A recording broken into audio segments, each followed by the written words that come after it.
God damn it, COVID. Hey, so I'm in my car. I have no idea how to start this video, but I'm just gonna wing it because what else is this year good for except for winging it? So today is February 1st, and I have decided,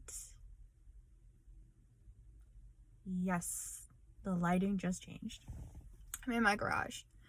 So I decided today is the day to actually start and accomplish this goal of mine that I've had for a while. I'm a little ashamed to say that it's probably been 2 years. But I mean, it's not that I can't do it. It's just, it's not up to my liking. Anyways, I'm doing crow pose. And I'm doing crow pose a completely different way than what I have been doing in the past. We are not going to talk about the past. I'm joking. So what I'm planning to do for the month of February, because it is the shortest month, so I mean I can't fail. But what I'm planning to do is every day, it doesn't really, I'm not putting a number to it. I'm not giving like a certain goal of the day. The goal really is just do it. Just do it every day for 28 days and see what happens. Because who knows what's going to happen, right? Who knows? In the past, what I've done was I worked different parts of my body to strengthen it, and then I've tried it. So I did like a month of push-ups. What did that really do? That just gave me really nice arms. And I mean, yes, I can pop out push-ups now like crazy. I actually did that a year ago, I think. April, so almost a year. Okay, so I did that, and then I did a whole month of abs, which was nice, cool, gave me like a nice strong core. Now, what I should be doing is just focusing on actually doing it. Just doing the damn pose. I mean, some days I do have good days, and some days I have bad days. Like I said, it's not like I can't do the crow pose, it's just I can't hold it for very long. And I fall constantly, which is the beauty of it, so I laugh hysterically at myself. I feel like I'm making the sensors go. Like, I don't know if you've noticed that lately the lights are going on and off. Anyways, my underground's very censored, so it's dark until you walk and then all the lights pop on. It's like a nice runway show. I don't know if you want to call it. But anyways, please follow me as I go on this journey to strengthen? No. What should we call it? My crow pose journey to holding the pose longer. That's a really big title. Anyways, I'm sure I'm gonna have a better title for it. I just kind of wanted to make a video, explain a little of what I'm planning to do this entire month. So enjoy, and let's hit day 1.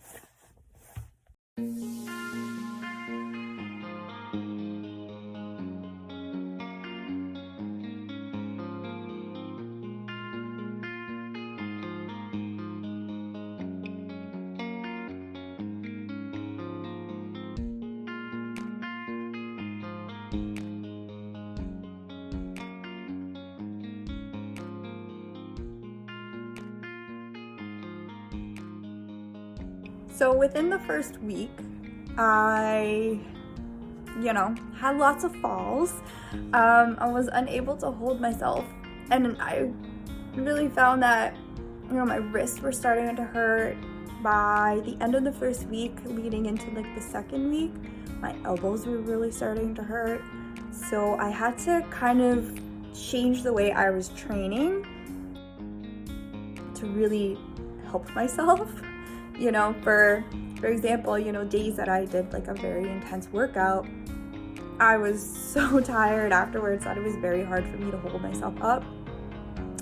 And then there was days where it was like my rest days and I was able to do it. So it really did show that I had to like physically be there and not, you know, physically tire and exhaust my body out. Because this balancing pose is very difficult. You know, it is a lot of holding yourself up on your hands and leaning forward. And I learned that there was a lot of trust involved. So you had to really mentally put yourself in the state where you're like, I'm not gonna face plant on the floor. So it was good when I had some animals to help me out, because then I really had to be like, I'm not gonna fall down on my face. But you know, there was lots of falling. It was very humbling, because before I started this challenge, I never actually pushed myself to lean as forward and be okay falling forward. I was always like kind of timid and I would always fall back.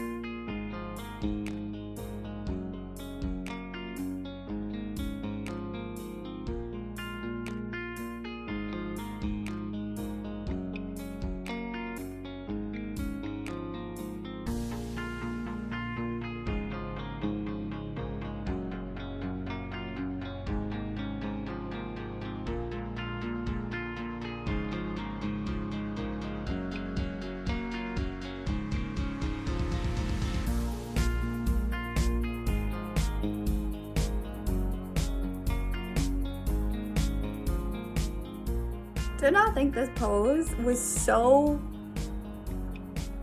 difficult in so many ways. It was challenging, you know, mentally, physically, emotionally. It really took, you know, all three of those aspects to really perform it and to be able to hold in that downward position.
Since everybody's body is different, some of the technique that I found that worked for me was actually having my hands wider than my shoulders a bit. I guess I have wider hips, so it was easy for me to place my knees if my hands were wider.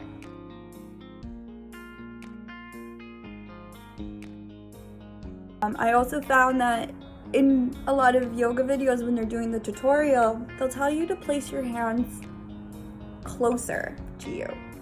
I actually found it beneficial for me to have it a little bit above my shoulders when I had it placed down. So you'll see in the videos I'm playing around with my hands a lot, like I'll just tap it everywhere.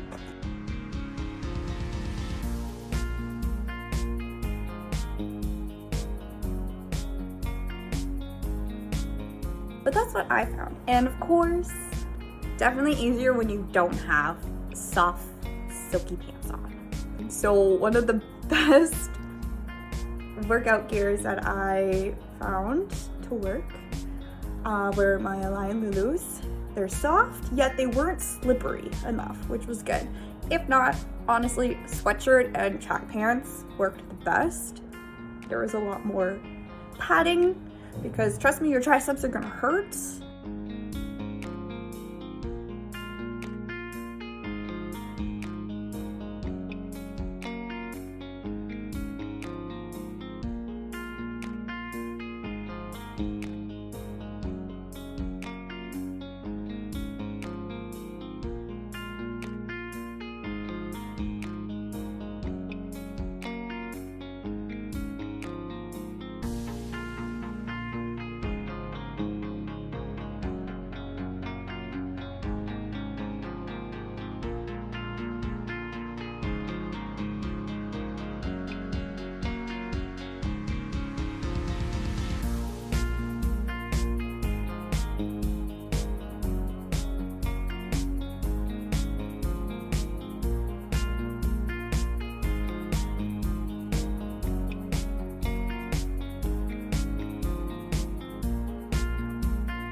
halfway through the month, like I said, there was a little bit of a surprise. It wasn't a good surprise. My poor kitty, who is 13, was unexpectedly diagnosed with breast cancer. She unfortunately had to be put down. Some of the footage here is the last footage I have of her.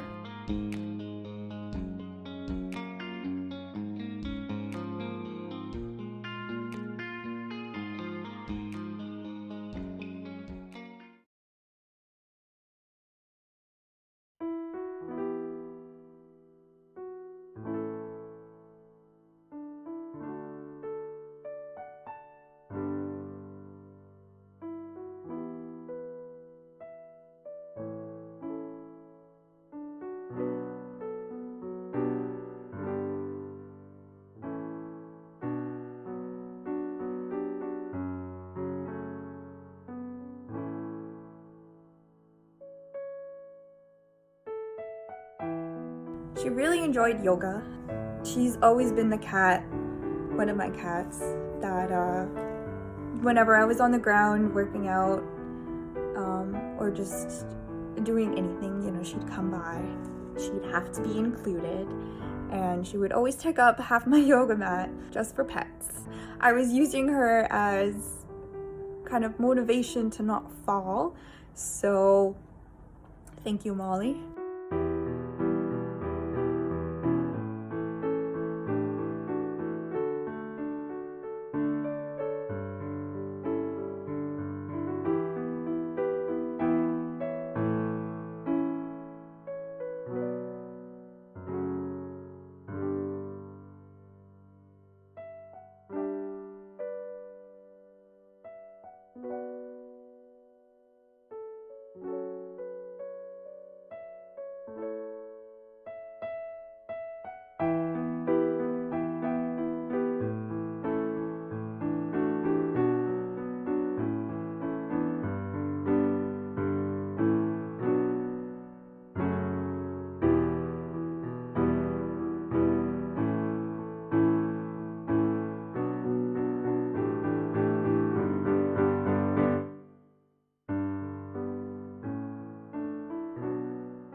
So after her passing, the next week and a half or so, it was very hard. I wasn't in a good place. A lot of the time I just honestly did not want to do it. I just felt so weak and so drained.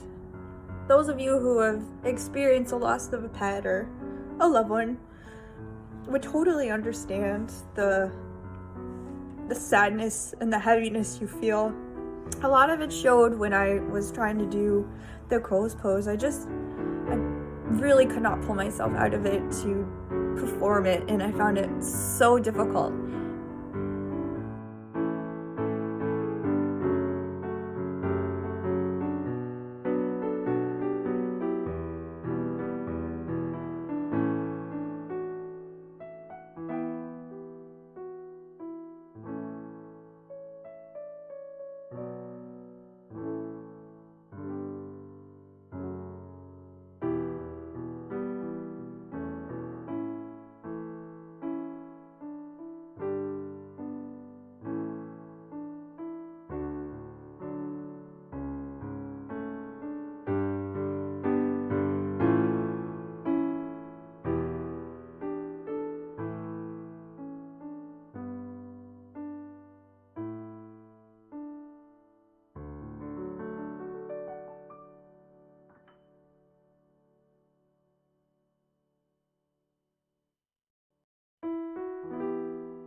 Those were the days where I had to stop, and I just had to let myself not fail, but do as much as I could and be happy about it. And I couldn't punish myself for having worked and progressed so far to having these days where I was just falling flat on my face. And I couldn't do it, and I didn't want to get up, and I didn't want to move. But at the same time, having this goal and knowing I was working towards something really did help in the end to put all these emotions and thoughts and feelings into a place, and striving to be better in this, but it still helped me overcome and feel happier. I'm not sure if that made any sense, but I think most of you know what I'm talking about.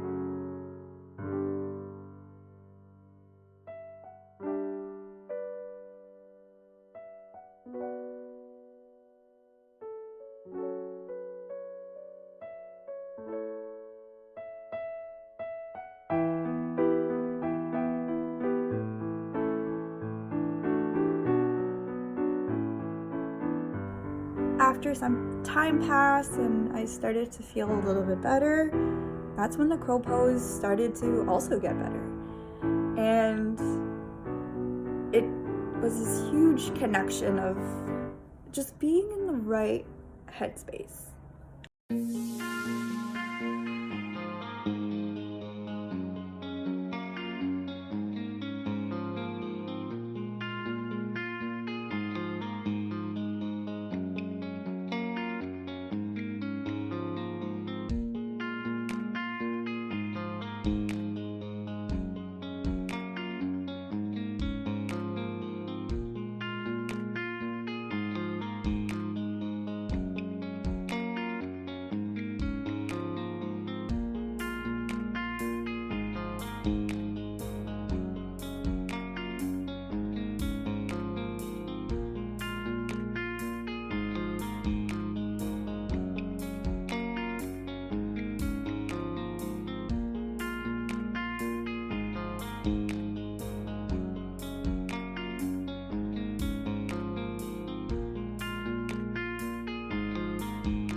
And there you have it, my crow pose challenge.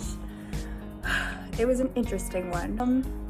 It went well, so I'm happy for that. There was a lots of ups and downs within the month. Some unfortunate that, I was just kind of blindsided from. Yoga really is body and mind connection, and the crow pose really proved that with my weeks where I was struggling a lot mentally and physically, and then those were the days where I couldn't perform and I wasn't able to hold my pose for very long. But then the days where I was mentally there and physically feeling good, I was able to hold a lot more and really surprised myself at how long I really could hold it.